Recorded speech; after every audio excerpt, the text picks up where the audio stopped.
টেলিফোনে বা স্কাইপিতে ভার্চুয়াল বিয়ে হতে পারে। দেখা যাচ্ছে কোরআন হাদিসের শিক্ষা, জিকির হবে লা ইলাহা ইল্লাল্লাহ। সাহাবা একরাম তাবিনগণ এভাবে জিকির করছেন। আমরা এখন যদি ইল্লাল্লাহ জিকির করি, এটা বেদাত বলে গণ্য হবে।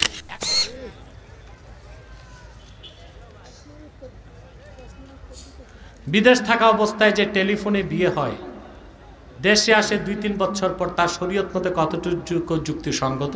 কিছু শর্ত মেনে টেলিফোনে বা স্কাইপিতে ভার্চুয়াল বিয়ে হতে পারে।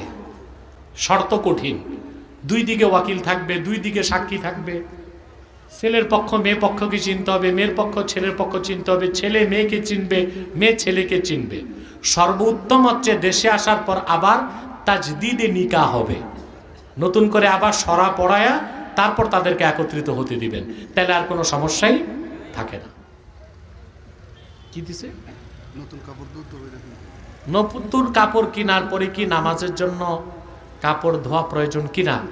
আপনার যদি সন্দেহ থাকে কাপড় ফ্যাক্টরিতে কেমিক্যাল লাগছে, বা কাপড় বানানোর সময় রং দেওয়ার সময় অনেক সময় অ্যালকোহল ব্যবহার হয়, ইথানল মিথানল, তাকওয়া হচ্ছে আপনি কাপড়টা ধুয়ে নেবেন 3 বার। এটা তাকওয়া, ফাতোয়া না। ফাতোয়া হচ্ছে নতুন কাপড় পাইছেন, আপনি ওটা পরে নামাজ পড়তে পারবেন। একজন ইমাম হবার জন্য সর্বনিম্ন কতটুকু যোগ্যতা প্রয়োজন? অনেক আলেম আছে যারা চাকরির জন্য মাওলানা না হওয়ার সত্ত্বেও মাওলানা টাইটেল ব্যবহার করে মানুষকে প্রতারিত করে। দেখেন, ইমাম হবার জন্য কতটুকু যোগ্যতা দরকার? তার প্রথম হচ্ছে আকেল হওয়া, বালেগ হওয়া, ইমানদার হওয়া, আর নামাজের আহকাম আরকানের এলেম থাকা, ফারায়েজ ওয়াজিব সুন্নতের জ্ঞান থাকা, ফারায়েজ ওয়াজিবাত সুনান নওয়াফিলের এলেম থাকা। তারপরে তাকে অবশ্যই কোরআন তেলাওয়াত সহিহ হতে হবে। যদি লাহনে জারি হয়, এইরকম কারো পিছনে নামাজ পড়া জায়েজ না। সরকারি কর্মকর্তা কর্মচারীদের জিপিএফ বা ভবিষ্যৎ তহবিলে বেতনের একটি অংশ থেকে কিছু টাকা প্রতি মাসে জমা হয়, যা সরকার কর্তৃক 13% সুদ প্রদান করা হয়। এই বিষয়ে কোরআন হাদিসের আলোকে আলোচনা করব। সুদ তো সুদই, এটা সরকারি হোক আর বেসরকারি হোক, এটা হারাম। এখন আপনি যে পান, এটা করবেনটা কি? আপনি টাকাটা নিয়ে মূল টাকা ঠিক রেখে সুদের অংশটা সওয়াবের আশা ছাড়া গরিব মিসকিনকে দিয়ে দিবেন। অজু ছাড়া মুখস্থ কোরআন মজিদ তিলাওয়াত করলে না নেকি পাওয়া যাবে কি?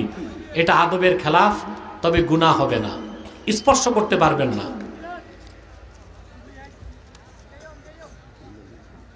বর্তমান সময় ইল্লাল্লাহ জিকির নিয়ে ফিতনা হচ্ছে, যা গত কয়েক বছর ধরে পক্ষে বিপক্ষে আলোচনা। আপনার ব্যাখ্যাকে আমার ব্যাখ্যা দেওয়া আছে। দেখুন, হাদিস শরীফে রাসূল করিম সাল্লাল্লাহু আলাইহি ওয়াসাল্লাম শিক্ষা দিয়েছেন জিকির লা ইলাহা ইল্লাল্লাহ, এটা একদম সহিহ হাদিস। কোরআন শরীফে আল্লাহ বলেছেন ফা'লাম আন্নাহু লা ইলাহা ইল্লাল্লাহ, আল্লাহ পুরা জিকির উল্লেখ করছেন। হাদিস শরীফে রাসূল করিম সাল্লাল্লাহু আলাইহি ওয়াসাল্লাম ইরশাদ করেছেন জাদ্দিদু ঈমানাকুম, তোমরা তোমাদের ঈমানকে তাজা করো। সাহাবায়ে কেরাম প্রশ্ন করেছেন কাইফা নুজাদ্দিদু ঈমানানা, আমরা কিভাবে আমাদের ঈমানকে তাজা করব? আল্লাহর হাবিব বলেছেন কাসসিরু লা ইলাহা ইল্লাল্লাহ, তোমরা বেশি বেশি লা ইলাহা ইল্লাল্লাহ পড়ো। তা আল্লাহর রাসূলের সুন্নত হচ্ছে পুরা কালেমা পড়া, পুরা বাক্যটা লা ইলাহা ইল্লাল্লাহ। সে সুন্নত বাদ দিয়ে আপনি যদি ইল্লাল্লাহ ইল্লাল্লাহ বলেন, তো রাসূল করিম সাল্লাল্লাহু আলাইহি ওয়াসাল্লামের সুন্নতের বিরুদ্ধে আপনি একটা নতুন আমল বানাইলেন না, এটা বেদাত। এই পদ্ধতি কি?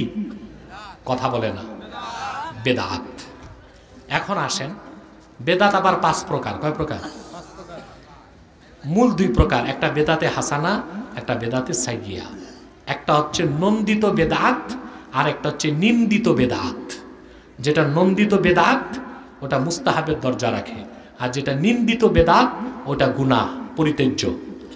তো বেদাতের সংজ্ঞায় বলা হয়েছে কুল্লু মা উহদিসা ইউখালিফুল কুরআন ওয়াস সুন্নাহ ওয়া আসরাস সাহাবা ওয়া ইজমা আল উম্মাহ ফাহিয়া বিদআতুন সাইয়্যিআহ বিদআতুন মাযমুমা।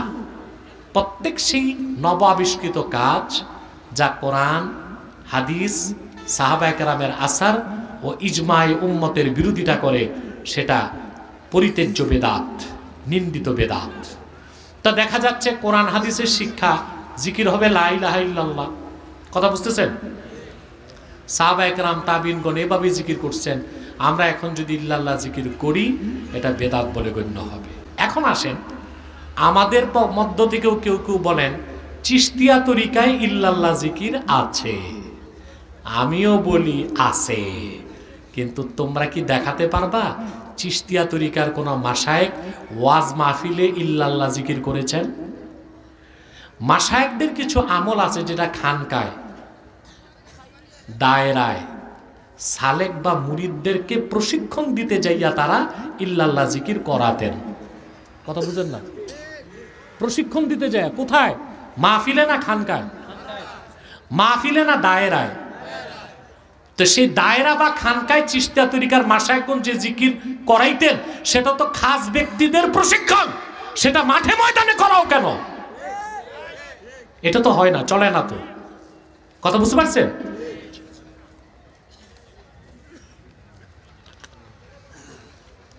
কোরআন কারীমের আয়াত সম্বলিত যে সকল বই পকেটে রাখা যায় তা উযু ছাড়া স্পর্শ করা যাবে কি না, এমন কোন কিতাব বা রিসালা যেখানে কোরআন হাদিস আরবিতে লেখা আছে সেটা অজু ছাড়া আপনি ধরতে পারবেন না। কি প্রশ্ন? বুকে হাত ধরে সালাত আদায় করার দলিল হিসেবে সুনান আবু দাউদ থেকে কিছু হাদিসের নাম্বার উল্লেখ করা হয়েছে। এই হাদিসের সত্যতা কি?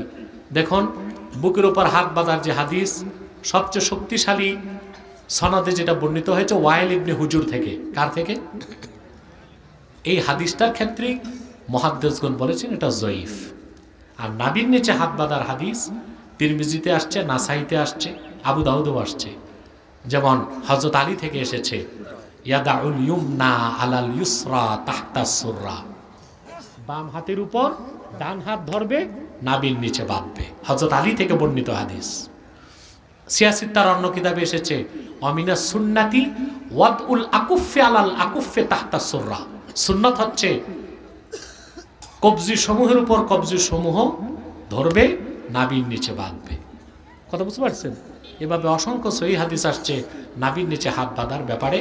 বুকের উপর হাত বাঁধার ব্যাপারে সুস্পষ্ট কোনো বিধান প্রমাণিত হয় এরকম সহিহ হাদিস নাই। একজন ব্যক্তির কাছ থেকে গরিব লোক 10,000 টাকা ধার নিতে গেলে ওই ব্যক্তি বলে আমাকে অগ্রহায়ণ বৈশাখে 2 সিজনে 10,000 টাকা সহ অতিরিক্ত 20 মণ ধান দিতে হবে। এটা একেবারে নির্ভেজাল সুদ। বুঝলেন? নির্ভেজাল, 1 টাকাও নেওয়া যাবে না। এখন আপনাকে খুশি মনে ধার নিছেন, কিছু চাইলেন না, আপনাকে বাড়ায় কিছু দিল, ওইটা ভিন্ন বিষয়।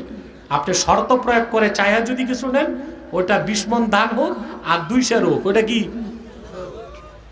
চেয়ারম্যান সাহেব কিছু বলবেন না? দোয়া করে দিন।